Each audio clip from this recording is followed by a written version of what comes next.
Dr. Gold's Optimal Living Institute. Cooking in the kitchen with Drew. Today is potato chips. So we've got some sliced potatoes here. So all I've done is I've already sprayed a little bit of oil on them. I've got this little handy sprayer right here that's got oil. All I'm going to do is just very lightly coat them with oil to get them nice and crisp. We added a little bit of salt. Feel free to put any kind of seasonings you want. Garlic powder, dill, anything. Basil, any kind of dried herbs that you like. I like them just plain salted. We're going to start this up on air fry at 450, and it's going to take a little while. We want them to be nice and golden brown when it's done.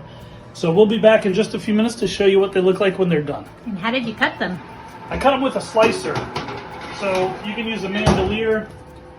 We have this slicer that slices things very nicely. It's a rotating slicer. You just put it on this basically. There's a base for it. And you just rotate it and it slices automatically. Nice uniform slices.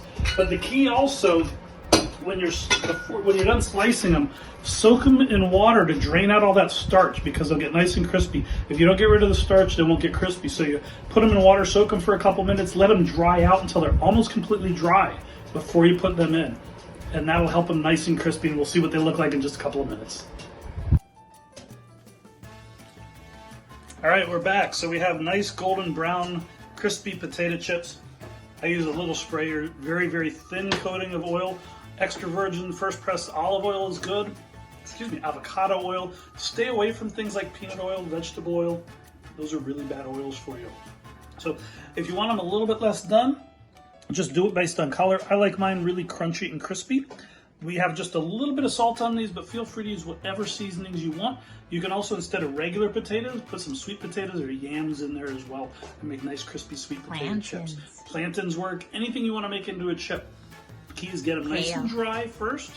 Coat them just lightly in olive oil or another oil like avocado oil, and then cook them, about 450 until they're done to your preference. And that's it. You can make some nice healthy potato chips, kale chips, plantain chips, whatever your heart desires. This is Drew with Dr. Gold's Optimal Living Institute. Remember, your health matters. Toodles.